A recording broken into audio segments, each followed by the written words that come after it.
Yo, what's up, guys? Terrell here. I'm actually here to bring you first impressions of the new summer animes that are airing currently.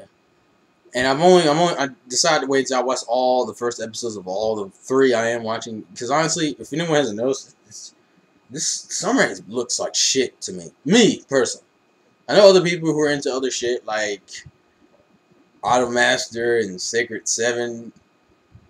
None of that's really for me. So I decided to pick on three series, and I'm gonna get shit for probably two of them, and maybe for three because the third because of what was in the first episode. But essentially, what this is a bunched up opinion of my first impressions of all of the first episodes of these three shows. And I had to wait until tonight because that's when one of them got subbed, which is probably the first one I talk about because that's the one I probably have the most to say about. So the three shows are Mayo Chiki. I'm actually looking at the list. Mawaru Penguindrum and Manyuu Hikenchou. That didn't even sound right. But anyways, let's talk about Manyuu Hikenchou. That's the one that I watched actually a little while ago. Oh man, oh man, Manyuu. Holy shit. Okay, to give you pretty much a quick synopsis of it. We're in the Edo period again. And essentially, in this particular Edo, if you're a woman and you have big breasts, you are bound for wealth and success. If you're a woman with a flat chest, you aren't even deemed human. And the whole purpose of the series is that you have the main character, which I haven't learned all the names yet, who is from the clan, from a really well-known clan, who actually really abides by this rule. It's probably one of the ones that created it. I'm guessing. I'm not 100% sure. And the daughter, the one that's head to be the successor of this particular clan, is against that shit. She doesn't think that women's worth should be judged by the size of their breasts. Now, I don't know if it was with anyone else who watched that episode, but that made me laugh just on the premise that it's a fan service ecchi show about a girl who thinks, women shouldn't be defined by the size of their breasts, which I think which in an ecchi fan service, mind you. That was funny to me. Now, for all you breast fetish fuckers, like, let's put it this way. I am pretty neutral when it comes to fan service. I don't mind it. I don't hate it, as long as it doesn't go anywhere to borderline sex. Which the first scene in the first episode of this show really does, and it kind of irked the shit out of me. Because essentially, they have something, and the title of this is actually kind of funny. They have something called a tit hunt. If you don't know what a tit hunt is essentially when they go out and they go find women with big breasts and they cut their breasts off. In the beginning, in the first scene of that episode, is essentially the main character's older sister doing that. Who is the chick that's like dressed in black and shit. I don't think we got her. If we got her name, I don't remember it. Because I kind of don't like her as a character. I like the main character. And that scene would really, really put me in a bad mode. Like, that really fucked up my perception of the series right off the bat. Because the scene is essentially her, like, borderline raping or groping the shit out of this random chick's chest and then proceeding to cut her tits off. And then the opening starts. And I'm just like, this is not how you start off a fucking anime. But anyways, they do that, and the episode's essentially her running away, her little servant girl trying to go after her, but her sister shoots her, she ends up falling in the river. Her servant girl gets punished for not even aiding her in her escape, but just for saying, if you won't come back, please take me with you. I think they called her a traitor just for that. And the big sister rapes her servant, for the most part, like literally, like, just molests her servant right there in front of him. And then we find out later that she cut her tits off. So it's like, what the fuck? Like, I was literally like, what the fuck? I do like the way they kind of set up her backstory. Essentially, what it is we get like this little flashback of how that the main character doesn't think she's that strong. She doesn't understand why her father chose for her to be the successor.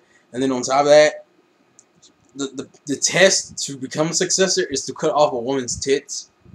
Like seriously, the girl was like 13 at the time. I'm assuming like, she was like, really young, and her father gave her a sword and said, "Cut this woman's tits off." And I was like, "What the fuck?" Like, it's really weird. And then we find out that the girl at the beginning that got her tits cut off is the one that saves her. Now they don't recognize each other because the woman that cut her tits off was her big sister, not her, and she wasn't even there. She wasn't even aware of this shit. But you could, there's like a lot of scenes where she's like jealous and angry, and is just in pain. Like her life turned to hell as soon as her tits were cut off. I found that crazy.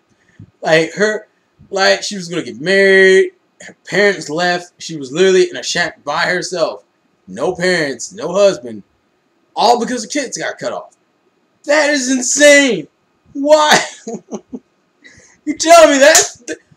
I just find that ridiculous that how much her life went to shit because her tits were cut off. It wasn't like she suffered any like chest damage. It's just that she has small breasts now. Look like her. Well, that's the other thing. Japan has like this new censor law, so all the fan service scenes in this episode are literally like censored out, which doesn't annoy me because I expected some of them to be fine. This is on the Japanese release, so it was a little surprising. And then on top of that, some scenes that didn't even need to be censored got censored. Like apparently, the law has gotten so bad over there they can't even show like girls wearing clothes where their nipples are outlined because apparently even like there are a lot of scenes in here. Well, there are a few scenes where like the girl's wearing like the spandex clothing where she's not naked, but you can kind of see the outline of her breast and shit, and they censored that. And I was like, okay, the fuck.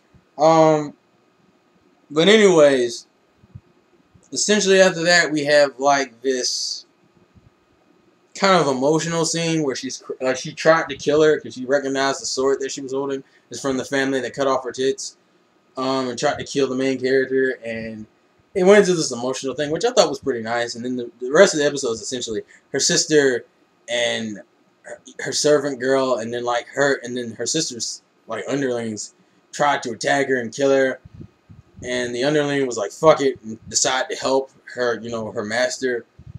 And she slashes her sister. Now, at this point, you're thinking, oh, this is probably going to be some blood. No, not really. There's not that much blood in an episode where she got, except for when she got shot. That was like the only blood part. Apparently, the sword has a weird ability. The sword, apparently, and this may be the reason why her father chose her to be the successor. She stole a scroll from her village, and the scroll is essentially how to get bigger breasts. That's apparently the secret scroll of her village. I thought that was kind of ridiculous. But the sword has a weird ability. The sword has the ability to transfer breast sizes over. So essentially, she slashed her sister across the chest. So her sister's breast shrunk and hers grew. Like she stole her sister's breast size. And I thought that was the funniest fucking thing in the world. And you know what? For a big sister who's a bitch, and we've seen like grope and rape 2 women already, I thought that was really fucking funny because then I was just like, you are now reduced to a peasant. But I'm assuming she gets them back because there's like later episodes, like in the screenshots for the shows, they don't show her with like small tits. Even in the ending and the opening, they don't show her with small tits. So I'm assuming she gets it back. I guess. I don't know how or whatever. But essentially the episode ends with like the main character and her little servant girl, going off. I like the main character's ideals. I like her as a main character. She's actually pretty enjoyable as a main character. And I find the series funny.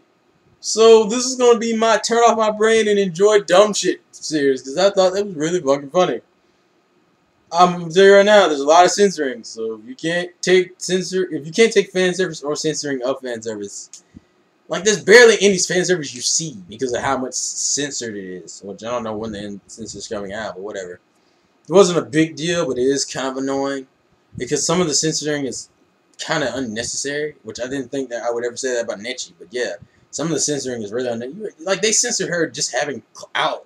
And in certain scenes they don't censor, so it's just like, what the fuck? Either censor all the scenes, or don't censor the other scenes that you like. Keep a standard. There's no standard in this episode. The censoring goes over the fucking place, which I guess is all due to the new Japan law. But that's the series is really. Oh man, the series is crazy. The only reason I'm gonna keep watching it is mainly because the main character. I like her ideals. I like her as a character. Those are really the main reasons why. Because everything else isn't annoying me, but it damn sure isn't helping it. But that was the whole spiel with that, and I've wasted 10 minutes on that. Hopefully, I can get through the other two shows without doing that. But yeah, that's essentially Manyuu Hikenchou, or was it Hikenchou? Yeah, or Hikenchou. I had hiccups for no reason. All right, so let's go to the next one. The one I watched. I think yesterday or the day before. Mawaru Penguindrum. This show is my what the fuck anime of the season. Like that's what I've deemed this show. I've deemed this shit what the fuck. The premise is actually pretty quick for this one. Main characters is these siblings, Himari, Shoma, and Kanba. Two brothers and a little sister. Apparently, the little sister has some type of disease that makes it a miracle that she's even alive, like at that second, and that she's going to die really soon. And they apparently grew up really poor. So essentially, they're trying to make her days enjoyable. They take her to the aquarium to see penguins, and they buy her like a penguin hat. And then she collapses and dies at the fucking aquarium. And then, they take her to the hospital and she's dead. And the brothers are dealing with this, the best ways they can. All of a sudden, she sits back up, and she's like, oh, I'm alive. And I'm like, ooh, okay. And she's wearing the hat, mind you. She's wearing the hat. It seems like the hat is possessing her, because every time, because the hat falls off and she goes right back to normal, and the brothers just dismiss it. Which I don't understand why you would dismiss something as ridiculous as that she's cured for no reason. Like, she died, got possessed by a hat, and came back, and then no one, questioned the hat. But anyways, then the next day, they get, this packages in the mail of, 3 things that we later on find out are penguins, or ghost penguins.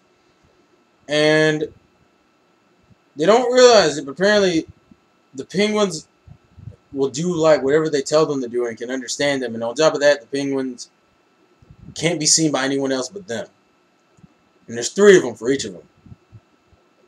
All of a sudden, they get back home. Shoma's the brother with the blue hair is the only one that goes to school, and we had a cool comedy moment with him for finding out about this. But all of a sudden she gets possessed by the hat again, and starts talking a whole bunch of random nonsense. Apparently, whoever's possessing the hat thinks the brothers are pathetic as shit.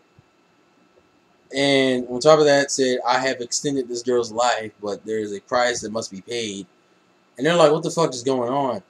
And all of a sudden, you see, the silhouette of, the blue, Shoma, the blue-haired guy, fall down a hole. Because, it gets all Maho Shoji on you, mindful, what the fuck, magical girl kind of shit. They're, in this weird area and everything. Their sister's wearing these weird outfits, and it's crazy. But anyways, it goes into a silhouette kind of motion, and you just see, I guess, possessed Himari grabbing into Shoma's chest and pulling out something, and then a light sparkling. And then you see, a whole bunch of crazy shit, and then all of a sudden, it cuts back, and Shoma's, sleeping, freaking out. And you hear Kamba doing this monologue about how he hates the word fate. And at the end of the episode, you see him almost kissing Himari like he's in love with his sister. Which is, weird incest shit. And then my brain just went, what the fuck did I just watch? But, all in all, it was intriguing.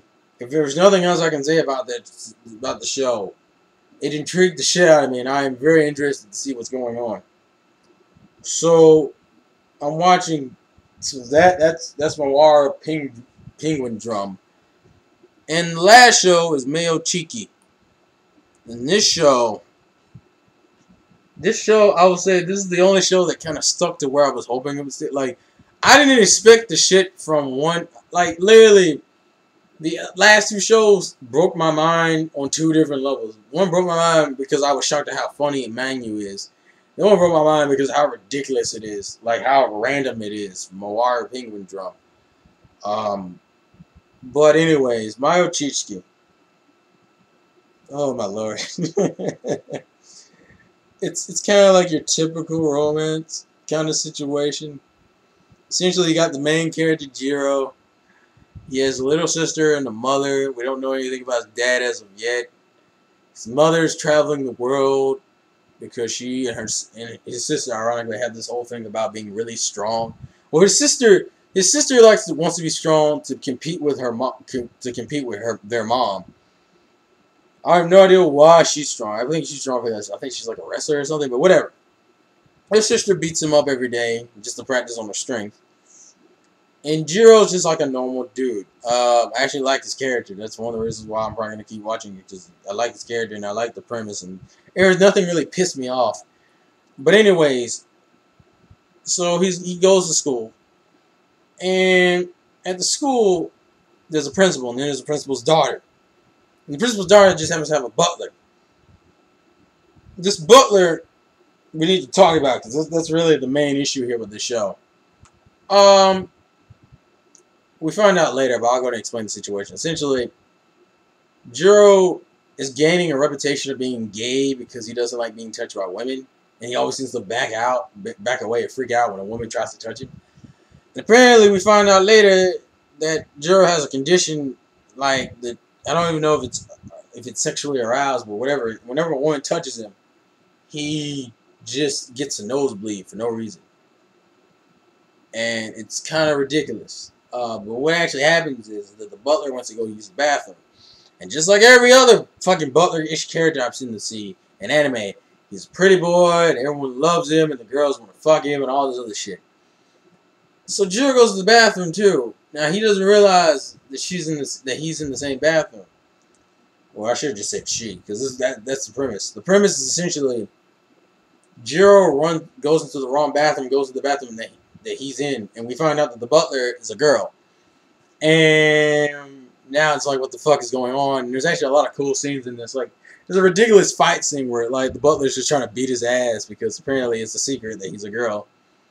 Even though the one thing I can't really buy about that, just me as a viewer, is that voice-wise, yeah, she sounds like a boy. But face-wise, like her face doesn't look like a boy's. I don't understand how no one can tell she's a girl. And that's what really confuses me of anything else. But anyways, so essentially she tries to like beat the shit out of him. There's like a few random ecchi moments. There's like maybe one or two random ecchi moments. One of them makes no sense. Like, he protects her from like this random frog shit that fell down while they were fighting. And all of a sudden, it seems like while protecting him, he managed to like rip open her clothes. So she's like half exposed and like grabs her breast. Like, it was the most ridiculous thing I've seen in a while in terms of stretching for random fan service. But anyways, he gets knocked out, and we come to find out the reason why this girl is pretending to be a guy butler is because, and apparently it's like a family thing. The principal's daughter's family and her family has been the butlers to the principal's daughter's family for years. And it's usually a guy who's a butler. But she's the only one of the current generation. They didn't have a son. So she asked to be the butler. And so the deal is that if she can keep her secret of being a girl, keep the secret of her being a girl and pretend to be a guy through the entirety of high school, she will be allowed to be her butler. Why she can't just be her maid, I don't understand. That's the only other thing that's kind of bugging me. Like, that doesn't make sense. Why can't she just be a maid instead of a butler? Like, why does she need to be a butler? But I'm assuming that'll be certain things that'll be explained in future episodes. But the premise is that it's essentially they make a deal. Their deal is that he won't say anything about her being a girl if they help him with his issue of girls touching him and him getting random ass nosebleeds. And by the way, for anyone who wants to know, this agreement wasn't done by choice on either side. It was done because when he got knocked out, the principal's daughter tied them both up in different beds. Yeah, I said different beds. I wanted to clarify. And then, tested the theory, and it was just like, also, just to know, because of this, he also has a middle name, Chicken. Like, the main character, Jiro, has a middle name, Chicken. and that's another thing that goes against him, I guess. But yeah, that's the premise. That he'll keep the secret if they help him with his nosebleeds for right now, and that's kind of. It didn't do anything. I thought the only cool. I thought the only thing that really I thought was kind of cool was the fight scenes. The fight scenes are actually really enjoyable to watch. Surprisingly, like I really enjoyed the fight scenes, even though they were comedy fight scenes, but they were still funny. But yeah, those are my opinions on those three shows.